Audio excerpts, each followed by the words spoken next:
Welcome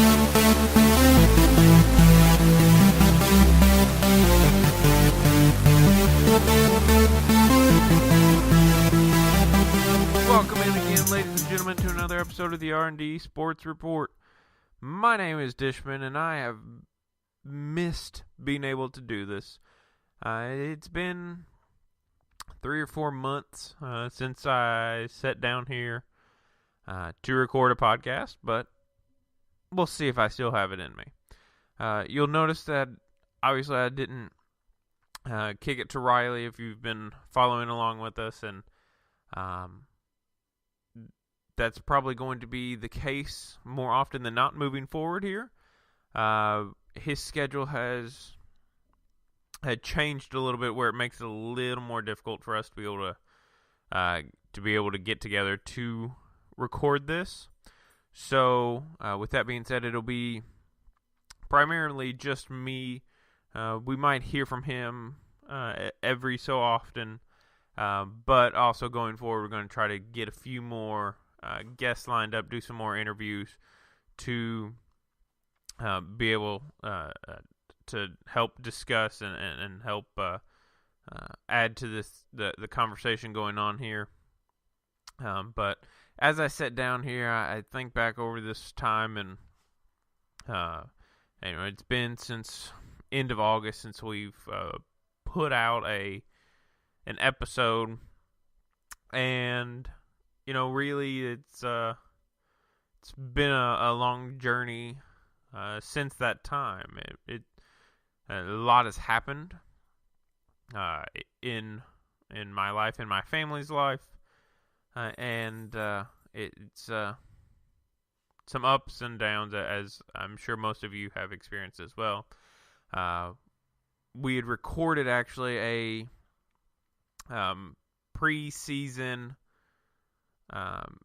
predictions and looking ahead to the college football season, and had some issues getting that uploaded to be able to put out to you all. Had some issues also just kind of finalizing it and getting things lined up, and we ended up never releasing it. It got to a point where I could, and we were a few weeks into it, and it seemed a little silly to release it, and still can actually release that one. If you all want to hear it even after the season, you can go ahead and let me know on Twitter. You can hit me up at _R&D Sports. You can hit up the Facebook page. It's R&D Sports Report. Or you can hit us up on the new text line. You can hit us up at 646-547-9894. That's our new text number. You can hit me up there. Let me know. All I see is your number. I don't know who you are. It's completely anonymous that way. If I get in these moods sometimes of an evening, I may respond back and forth. But once again, it's 646-547-9894. And you can hit us up there. Let us know if you have any questions throughout the week. You see a story, you go, hey, I wonder what they would think. Send me a message, and we'll I'll answer it. I'll give you my thoughts on it on the coming episode. I'm gonna try really hard. I keep saying we. If you notice, I'm used to having Riley here, but for the most part, it'll be me going forward. So I am going to try my best to give this to you once a week. You notice it's a little late. Try to have it ready to go Thursday morning so it can drop, so you can have it before the weekend or to listen to during the weekend. Trying to line up currently a couple guests to do a couple interviews next week. So hopefully next week we can maybe have a couple guests on, and might be a little bit of a longer episode, but there'll be a little bit of a gift for you all for waiting so long to get another episode. Give you a little update. I told you we had the technology issues. I was having some internet issues where my office is. It's not a great spot compared to where our router and all that is. So we were having some internet issues, changed internet, and continue to still have the issues. And by the time we could get it figured out, then it seemed like it wouldn't work the next day. Also, during that time, we lost my father-in-law. He passed away at a young age, and a lot happening during that time. I'm sure, as you all have, if you've ever experienced the loss of a parent or an in-law, or really anybody close to you, it kind of takes that time.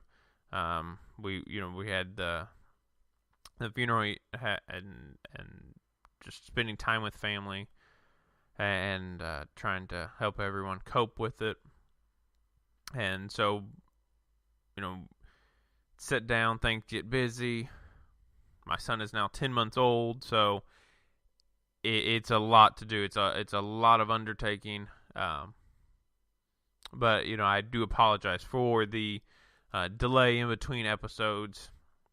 And as I said, I'm gonna do my best and should be able to really start pumping out some material, get you some guests. If you also have a guest suggestion, you have somebody you want to hear from, you know how to get in touch with somebody.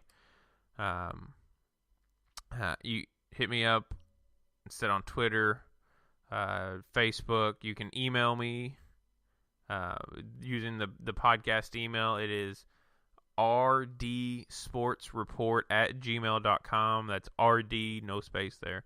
rdsportsreport@gmail.com. Send me an email or the new text machine 646-547-9894. Look forward to your all's engagement with that. But enough about these past few months. Let's get into some of the latest stories that have happened here in the sports world. And going to start off this portion kind of a little bit on a down note here.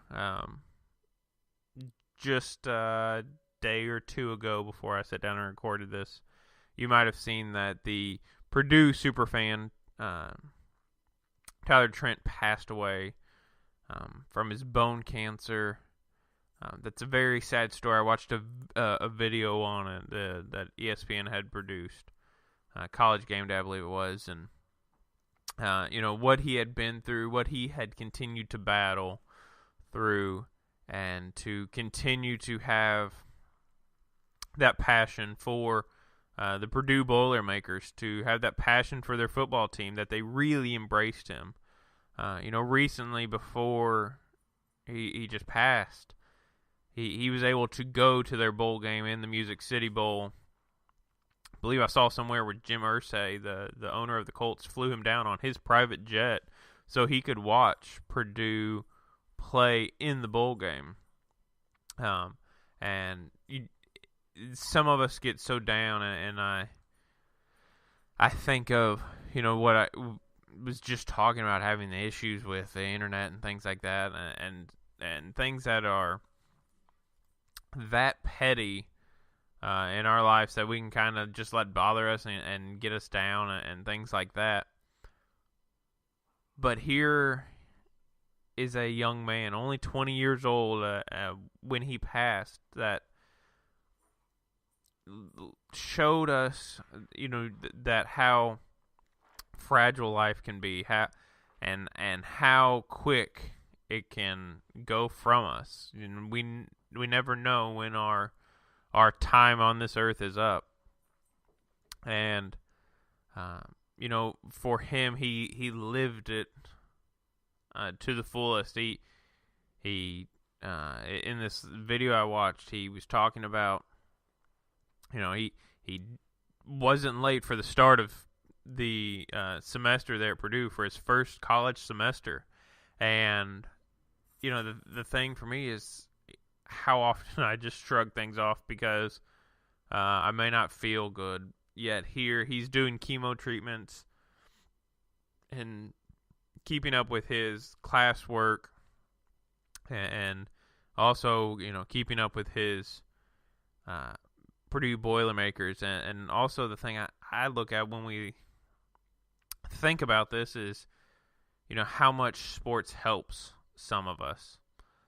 How much it helps to heal, but also how much it helps to kind of suspend us from the reality for, maybe just those few hours.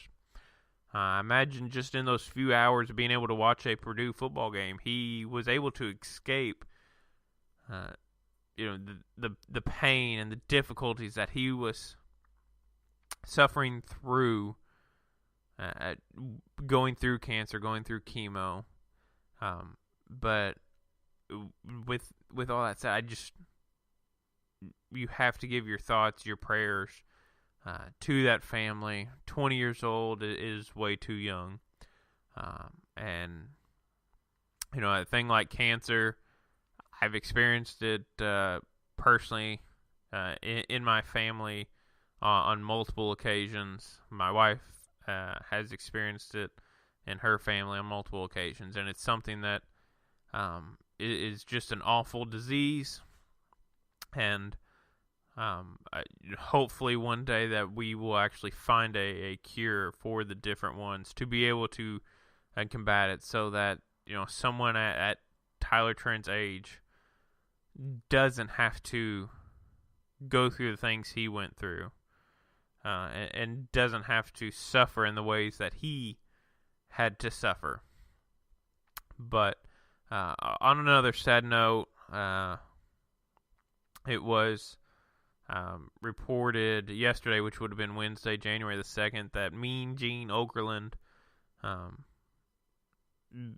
primarily probably famous for his time in WWE, which at the time was WWF, and did the interviews backstage, on stage with the superstars. He worked with WCW, and I know I'm missing a couple other spots that he also worked. But you would see him interviewing the superstars. You knew it was a big thing if he was interviewing them. He passed away at the age of 76. And I never saw why or what.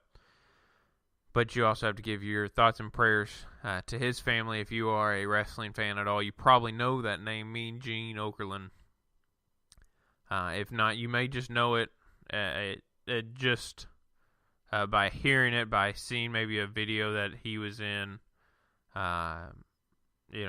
interviewing people like Andre, like Hulk Hogan, and living that life. But both to Tyler Trent's families and to Mean Gene's, just want to say that our thoughts and prayers are with their families at this difficult time, and to try and transition, there's no great way, but we do have coming up on Monday, we have a national championship game, in case you haven't heard, between the Alabama Crimson Tide and the Clemson Tigers.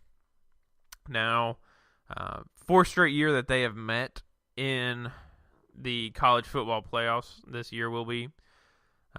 You had them meet 2 straight times in the national championship game. Alabama won the first one, Clemson won the second one. Met last year in the semifinals. Alabama won that game. So now here you have Clemson trying to draw even once again. And the thing here is that you have 2 offenses that are very, very talented. You have 2 quarterbacks who are very talented, both of which are very, very young. You have Tua at Alabama leading a different style Nick Saban offense that you're used to seeing. Nick Saban typical philosophy when it comes to having the offense, if you noticed over the years, you have someone to kind of be a game manager, a cerebral type person, and you just kind of hand the ball off, pass when you need to, and just keep pounding it over and over and let the defense do the work for you. And that's not the case that Alabama has this year. This year, Alabama's defense is good, but not as good as a typical Alabama defense that you would normally see. You know, they do have some issues on the defensive side. The defensive line is not as vaunted as it would be in the past. Now, is that to say that there are no defensive players that would ever play in the NFL? No, that's not what I'm saying. It's just that it's not at the power that you normally would see it. Have some weakness on the corners there. And in the secondary, I believe they have some young players.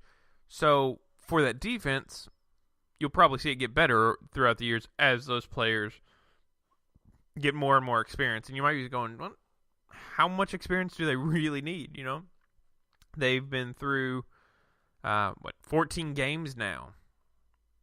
When you factor in the season schedule, the championship, the SEC championship game, and this semifinal game of the playoffs, and you look at it and it's like, well, how much more? And most times it would be, but you still have a potent offense on the other side in Clemson, who has Trevor Lawrence at the helm, leading that offense, a sensational freshman that came in, really seemed to pick up Clemson's offense coming in.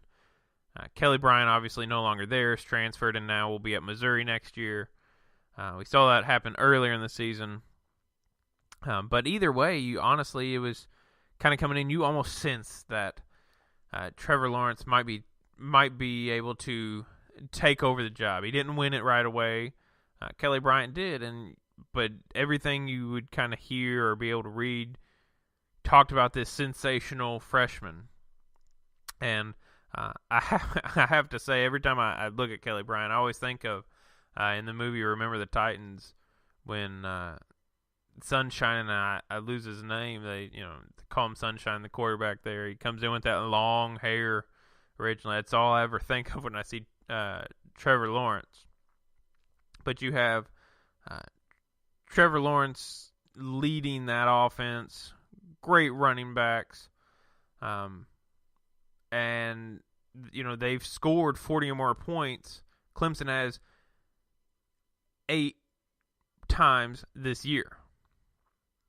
So you think about it and go, wow, that's well over half of their games they have scored at least 40 points, and sometimes more.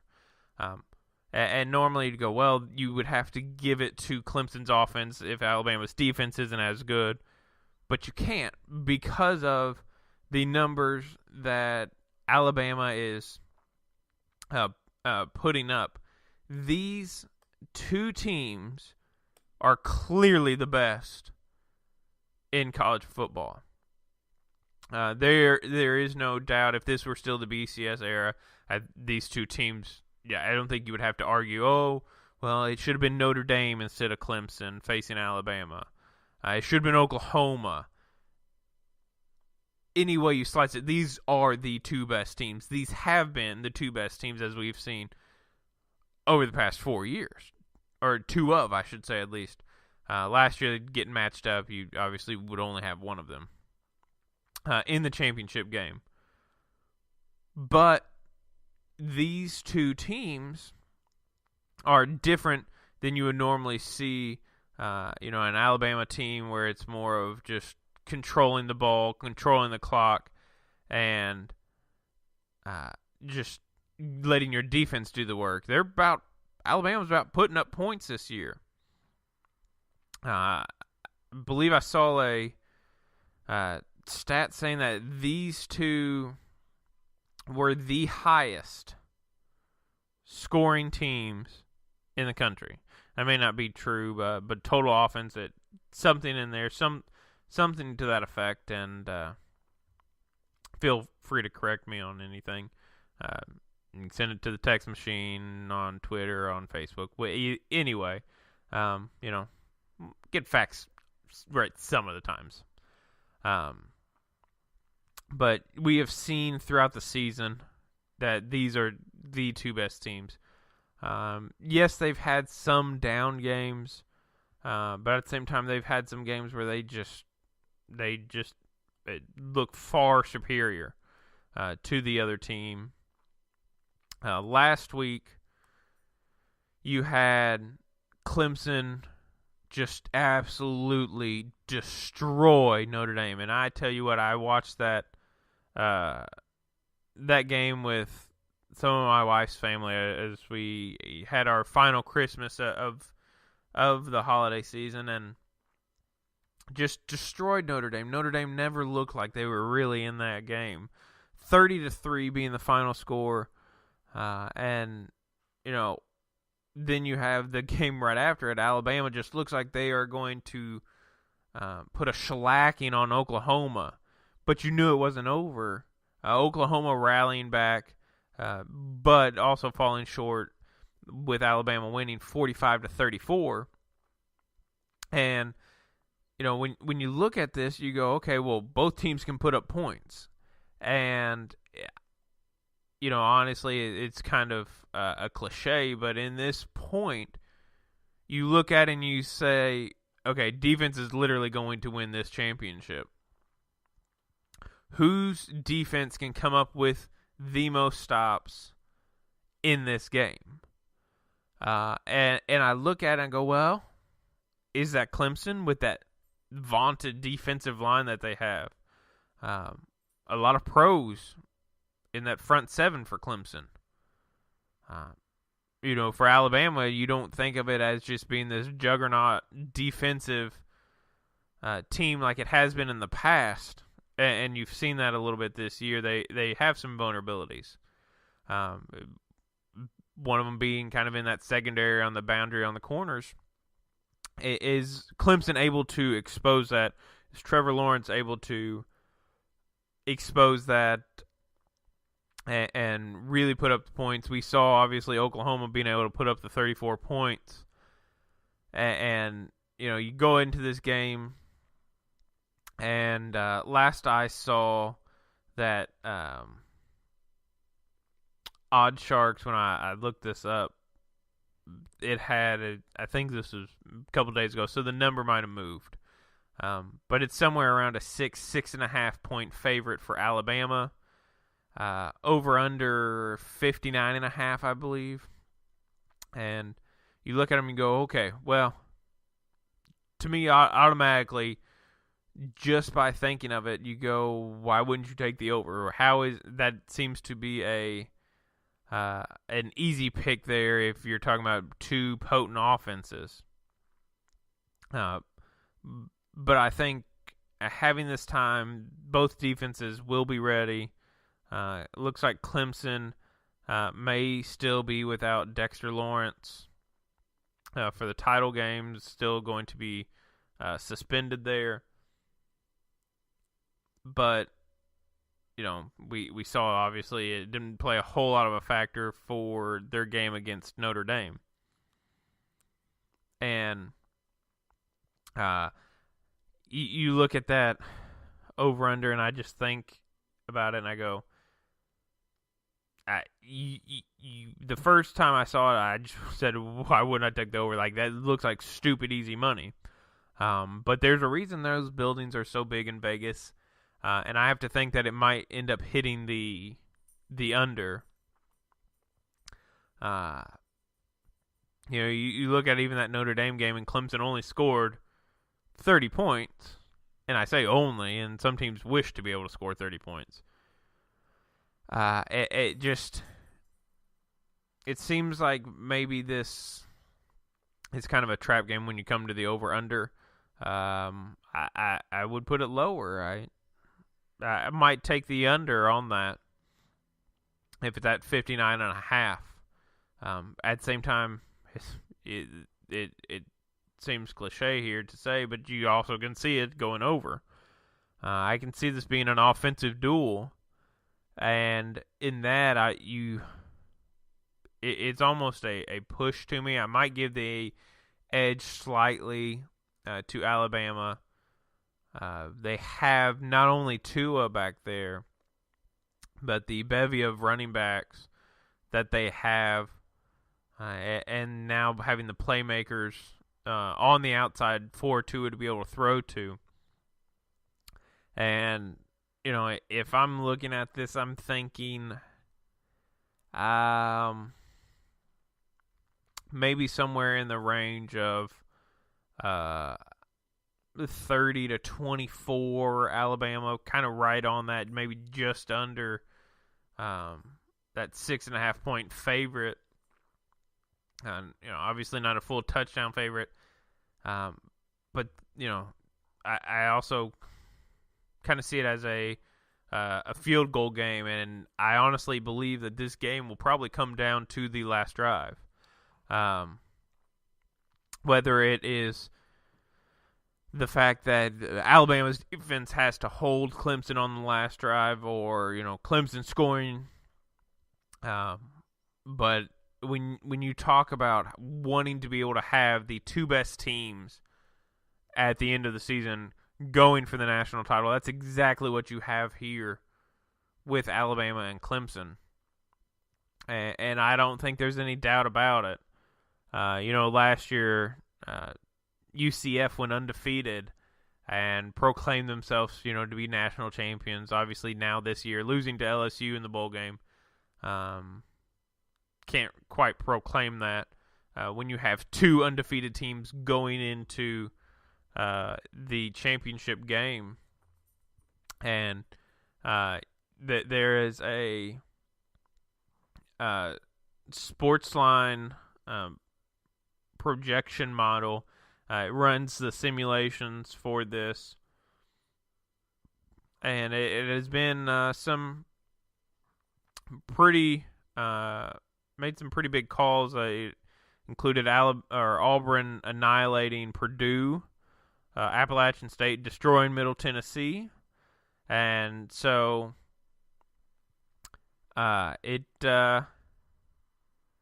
it's on a pretty blistering run here. And so in this model, ran over 10,000 times of Alabama and Clemson. You start to kind of really get some numbers as predictions. And it looks like it's leaning to pick the under. And being a little favored to pick the under on the points there at 59.5. It factors in the fact that Tua threw 41 touchdowns and 4 interceptions. He completed, which is now a staggering stat that I'm looking at it here. In that game against Oklahoma, Tua completed 89% of his attempts and threw 4 touchdowns. So he threw 4 touchdowns and only had 3 incompletions in that entire game. He threw for 318. Kyler Murray threw for 308 against him. And the thing with this Alabama defense is it's not one-dimensional. It's not just pound you over and over with our running backs. It's get the chunk plays in the vertical game. Get that offensive line to also pound you on the ground with running backs back there like Damian Harris. And the matchup here is that Alabama is averaging almost 48 points a game. And if they hit that, they would obviously be able to cover the spread. But this defense of Clemson is only allowing about 13 points a game. And in 9 of the 14 games, it was 10 or less. So they have the the impressive defense there. Does Alabama's offense actually be able to move the ball against Clemson? I think Clemson's going to be able to move the ball against Alabama's defense. Trevor Lawrence looks like going into the game is on a run of 140 consecutive pass attempts without an interception, which is impressive, especially considering he's a freshman, a true freshman at that. Against Notre Dame, Trevor Lawrence threw for 327 yards and 3 touchdowns. When you're talking of this and going back and forth, it really appears to be a toss-up, a battle that I think will have a lot of eyes tuned to this game. A lot of people watching this game to be able to see if they are able to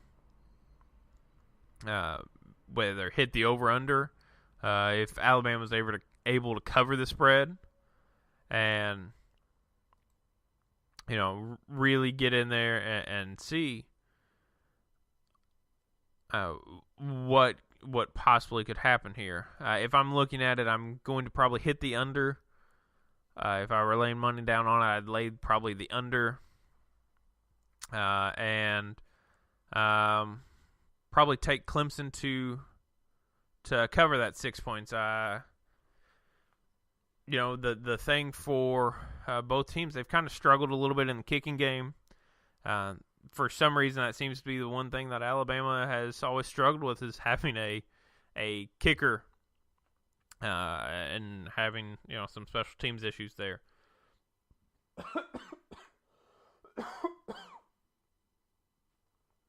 Sorry about that. And really to be able to move the ball, which one can move the ball the easiest? I think it comes down to, as I said earlier, a last minute game defined play, whether that's a field goal to win the game, whether that is a defensive stop on a 4th down, whatever that might be. It comes down to the last drive, in my opinion. I don't think it gets any closer than that. If I were picking it, and I will, I'm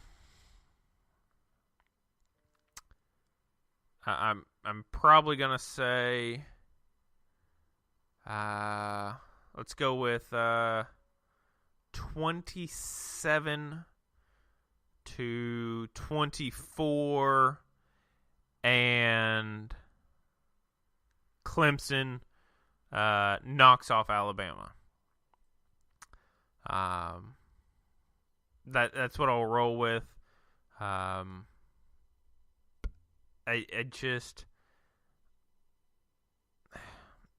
can't. It's just hard for me to imagine that Clemson might not be able to have a little bit more success offensively than Alabama against Clemson's defense, and Clemson's offense against Alabama's defense. I just feel like Clemson will have a little bit more success. But obviously, we'll wait and see. Monday night, 8 o'clock, Monday night, January the 7th at 8 o'clock. It's in Santa Clara, California at Levi's Stadium, home of the 49ers. And ESPN will have their mega coverage going on, which I like to flip through and see the different things, the coaches' rooms and things like that. They can become a lot of fun there. But moving away from the college football championship game, now going to kind of look ahead a little bit this weekend. We've got some NFL playoff matchups coming up this weekend. You have you have Houston versus the Colts. You have Seattle and Dallas on Saturday.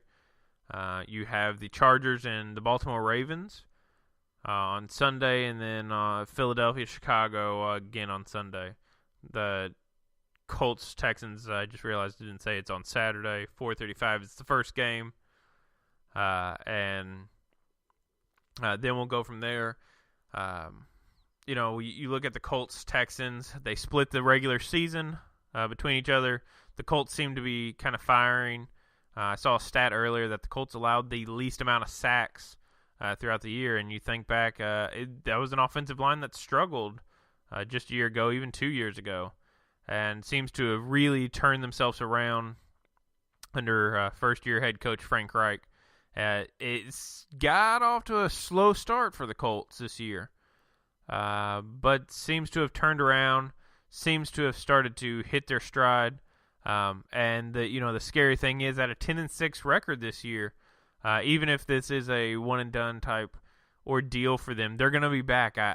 Next year, I'd almost guarantee it. They have what is projected to be the highest cap space this offseason. So, they might go get a guy like a Le'Veon Bell to go right next to Andrew Luck. But if I'm doing that, and then you also have the Chargers and the Ravens. It's a 4-5 matchup there. The Chargers, to me, honestly, have been quiet. I don't see a lot of Chargers games. We've seen the Ravens. We've seen Lamar Jackson start to emerge in his rookie year, replacing Joe Flacco. And you have to think that Flacco is obviously done there in Baltimore and will be a hot commodity, whether trade is what I would assume, or whether he gets released by the Ravens. Just thinking off the top of my head, I could see him going to the Washington Redskins. They could use some QB help there. Still probably has a few good years in him there. He could go there to the Redskins for the injured Alex Smith, who you don't know if will be able to play ever again. We look at the Seahawks Cowboys. I saw a thing earlier about the last time they met in the playoffs was Tony Romo fumbling the snap on the field goal or extra point, whatever it was, and then being tackled short of the end zone for them to win. The Cowboys have seemed to kind of found a three-headed monster at times with Dak, Ezekiel Elliott, and Amari Cooper. And that changed with that trade. Eagles, Bears, Nick Foles back at it again with the Eagles. The Bears have been tough all year. But on these wild card round games, I'll take the Chargers in what I guess would be considered an upset if you're talking seeding-wise. That game is really, that's what that definition of that 4-5 matchup is. Are the Ravens, are they able to stop Phillip Rivers? Are the Chargers able to stop Lamar Jackson from running around? You've seen that their offense has somewhat become a little bit one-dimensional. I noticed that watching a little bit of the Browns-Ravens game this past weekend, that the Browns were packing the box, but they still couldn't stop it because of the type of athlete and runner that Lamar Jackson is. I think, to me, the one that might be the easiest to pick upset would maybe be the Colts over the Texans. They beat them most recently, but this game is in Houston. And so, to me, these are all great matchups and should be great games. I'll take the double upset in the AFC. I'll go Colts, Chargers, advance on. And then I'm going to go Seahawks, Bears. So technically picking three upsets, that those 4 or 5 matchups seem to be really even teams on both the AFC and NFC side. The Eagles, having Nick Foles, you never know, but the Bears have been so good with Khalil Mack there on that defense, has seemed to energize and kind of change that all for them. So Bears, Seahawks, Chargers, Colts, that's my picks for this weekend, and we'll see how right I am. The only one I somewhat waver on at all is that Chargers-Ravens game. But I like the Chargers to maybe be able to pull this one off here. So it should be interesting. To me, this is when you obviously get some of the best football of the year. You'll see maybe if someone seems to have been overrated all year long. Just as a reminder, sitting on the buys, the Chiefs, the Patriots on the AFC side, the Saints, and the Rams. All of that will be determined after this weekend. First game starting Saturday at 4:35 with the Colts, Indianapolis Colts, and the Houston Texans. And then later in the nightcap at 8:15 approximately. Probably will kick later. Is the Seahawks and the Seattle Seahawks and the Dallas Cowboys. Both Saturday and Sunday should be great games. It seems to be a great weekend for football. You have 2 NFL games on Saturday, 2 on Sunday, the national championship game on Monday. And at the same time, with all that, you're wrapping up and starting to kind of kick in more to college basketball season. You have conference play starting. You have the first release of the NBA All-Star game voting, which we'll get into here in just a minute.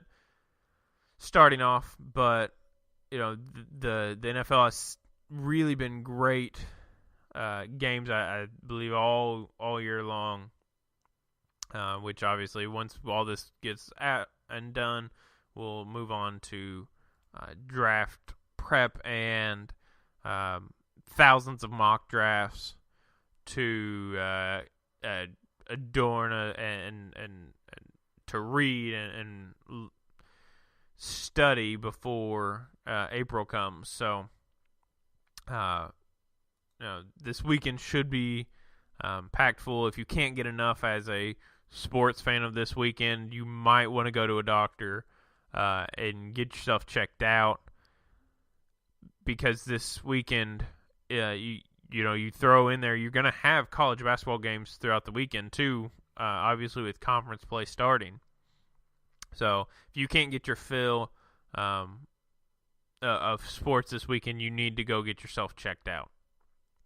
But the official release from NBA.com with the early release of the numbers here for the All-Star game voting. Not a huge surprise to me here that LeBron James leads all players with over 1 million votes.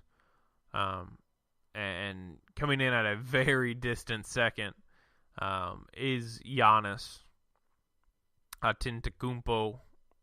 It's my one shot at it. Receiving just over 991,000 votes. So there's a lot of difference there. Kyrie Irving's in there. Steph's in there. Kawhi's in there. And there are some people, though, that aren't in the top 5. So the top 5 being LeBron, Giannis, Kyrie, Steph, and Kawhi. Outside some of the people that you may not realize are actually on there is a resurgence of Derrick Rose. He's picking up quite a few votes. Luka Doncic for the Dallas Mavericks is really getting some all-star votes there. The rookie, and there's James Harden's getting some votes, but not seeming to be as much as he might have in the past. So when you're thinking of this, they are it's divided up into the forwards for both the Eastern and Western Conference, and try to pull it up here real quick to tell you where exactly everybody is here.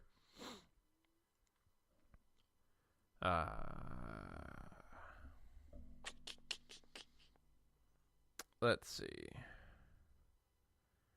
Where did it go?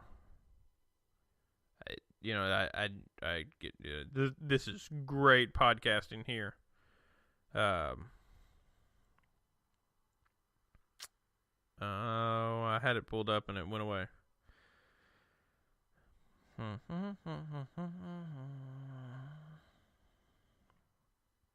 All right. Well, I'll have to see if I can't find it as we continue on. But a little other NBA news. There are some reports that apparently DeMarcus Cousins is considering spending another season with the Warriors. Maybe one of those things where he still takes a little bit less money next year again, just to prove that he's healthy and can get through a season to really make the money the following year. Apparently Kawhi might be down to just 2 teams, and that there are a group of NBA executives that believe he's between the Los Angeles Clippers and the Toronto Raptors, which to me would be a huge thing for the Raptors if they're able to be able to keep him and be able to secure him for the long term there. That would be a huge deal for them to be able to keep a player of Kawhi Leonard's talent. You hear a lot of times that people want to leave Toronto and go to someplace like LA. But if they're able to keep him, that I think would be huge, not only for Toronto but for the league, to keep another superstar there in the East and maybe not pack up the West so much. But as we look through the early release of this voting, one thing I did notice is that a guy like DeMarcus Cousins is just talking about was receiving votes, but hasn't played all year. Be playing soon, unless I missed, and he actually had already has played, and it's possible that I missed it and just passed it over. But if you're talking in the Western Conference specifically, LeBron, Steph, Derrick Rose, and Luka Doncic being the top 4 in the West, who really saw Derrick Rose being back in this conversation? Most people probably thought it was already over for Derrick Rose, but has had a resurgence in this year.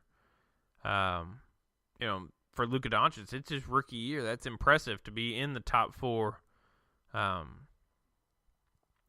in the West. If you're talking of the East, obviously Giannis, Kyrie, Kawhi, and Joel Embiid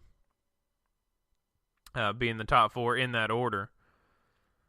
And, you don't think of it all the time that they would that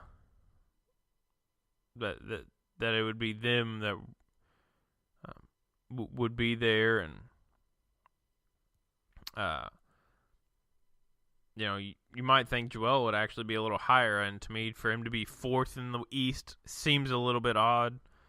When you talk of Kyrie and Kawhi Leonard, you might think they'd be 1-2, but Giannis having the year he is, you can see where he would be up there.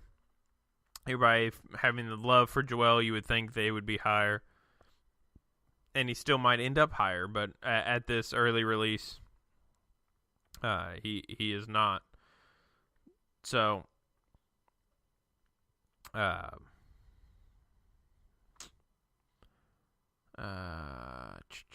trying to see once again if I can find it real quick. Doesn't look like I'm going to be able to find the complete list, but you can find it out there. DeMarcus Cousins was down at the bottom of the front court there, and as I said, impressive that he's receiving votes. Does seem to kind of point to maybe a flawed system that he is getting in some votes without having really played. Interesting to note that Dwayne Wade in his farewell season is a very distant second to Kyrie Irving in the East, with just over 409,000 votes. Be interesting to see if he's able to secure a final nod in the All-Star game or not in this final season. Victor Oladipo starting to gain some traction. Jimmy Butler didn't start the season, obviously, in the East. Started it with the Minnesota Timberwolves, now with the Philadelphia 76ers. But he's fourth in the front court voting behind Giannis. A lot of this obviously starting to change and will continue to change. Fans can continue to vote through the 21st of January. So I have a few more weeks. The starters will be announced the 24th, and then the reserves the 31st of January will be announced. It'll follow the same format. The leading vote getters are the captains, and then there will be a draft. So if you're talking now, it's a very interesting two captains with LeBron James and Giannis being the two captains. In one guy who obviously is referred to as the Greek Freak, and LeBron James starting to become the elder statesman of the league. Still arguably the best player in the world, and I know there's been some back and forth. Are arguably the greatest of all time. But those two teams, how would they assemble it? Do they maybe go for more scoring? Does LeBron try to assemble a team around him of a bunch of shooters where he can pass it off to him? Does he even play in the All-Star game? Is a bigger question. I believe he's still currently out with an injury. Which brings me to the Lakers. The first time I'd really been able to sit down all year and watch a healthy amount of NBA games. Christmas Day, one of the things I love, much like the NFL on Thanksgiving, I like to be able to sit down and watch NBA pretty much all day long. Did notice that the Lakers thumped the Golden State Warriors. I don't think that says a whole lot about Golden State. Things still a lot to change. DeMarcus Cousins coming back. Klay Thompson's on a cold streak. I just don't think you can count them out. I think they are still the team to beat there in the West. Obviously, they are the team to beat until somebody beats them, in my opinion. And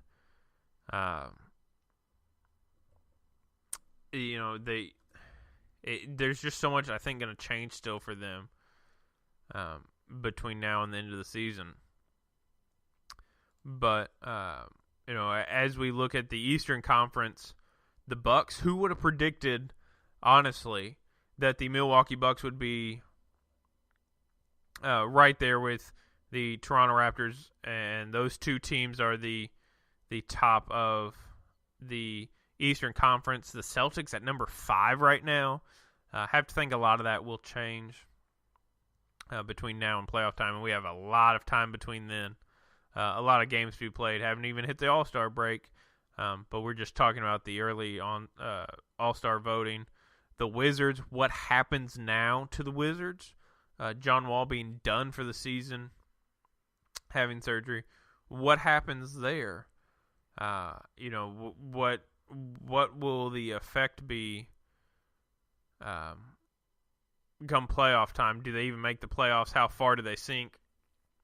And the Cavaliers just appearing to be self-imploding at the bottom three in the league right now. The Suns, the Knicks, and the Cavs all seem to be tanking purposely. The Suns, a lot of young players, but what can you do with a guy that you have in a guy like Devin Booker? Is he going to get restless? I think the biggest surprise for me right now in the NBA is the Denver Nuggets. They are atop the Western Conference Finals as I look this up here on Thursday, January the 3rd, and half game ahead of the Warriors. The Thunder have been playing a pretty good game. Paul George is having a career year. Russ is still dishing it all out. The Spurs hanging in there in 7th. And then you have the Lakers. And the thing for me with the Lakers is I think they have to make a trade in somewhere. I think they make a trade in some form or fashion, whether it's getting rid of a guy like a Kyle Kuzma, Brandon Ingram, getting rid of some of those young pieces and maybe trying to acquire, or do you just sweat it out this season and try to just make the playoffs at least? The other day, you looked at this right after Christmas. They were sitting 4th. Now they're 8th in the West. The Sacramento Kings, one game above 500 right now, vying for that 8th spot, obviously being a game and a half, 2 games behind the Lakers for that 8th spot right now. The Mavericks have looked good. Honestly, the Jazz kind of surprised me being there in 12th, but you look at 8 through 14 there in the West, the Pelicans. If they hit a hot streak, they could be back in the picture. This start taking shape a little bit more, but honestly, surprising to me that the Nuggets are kind of the class of the Western Conference. As I said, I think the Warriors will end up turning it around once you get DeMarcus Cousins in there, if he is able to be healthy, and that's still the big if. We've seen before, big man in the Achilles injury can hurt, which also leads me into the news today that Bol Bol, the 7'3", I don't know what you want to call him out there in Oregon. I don't think you can really call him a center or a power forward because he stands out on the perimeter and shooting threes. His season is done. He's going to start looking and training toward the NBA draft later on this year, 2019, and that he's going to be focusing that way more now. He's done playing for Oregon. I don't know if that official word has come out, but all signs are pointing to that. Stress fracture in the left foot. And to me, that throws up a bunch of red flags if I'm an NBA executive. Here's a guy thought to be probably an easy lock for a top 10 pick in the NBA draft. And when you have a big guy like that, I just see red flags everywhere talking about some issue with the foot. Ended up being that's kind of pretty much what took down Yao Ming is a continual issue with the foot. And I think that's just an issue over and over. But what are some of your thoughts and your ideas towards it? You can send me your predictions for the games, what you think for the upcoming national championship game. Your thoughts on the NBA kind of hitting their stride. Now it starts to turn toward NBA and college basketball season. You can do it Twitter at @dish_RD Sports. Facebook. You can hit us up, R&D Sports Report. You can search that on Facebook. It'll pull up with the logo and everything. You can also hit us up, text machine, 646-547-9894. And, let us know if there's somebody you want to hear from or want to interview, or if you know somebody. Let us know any of those methods. You can also email rdsportsreport@gmail.com. And with that being said, I'll do it for this kind of welcome back episode of the R&D Sports Report.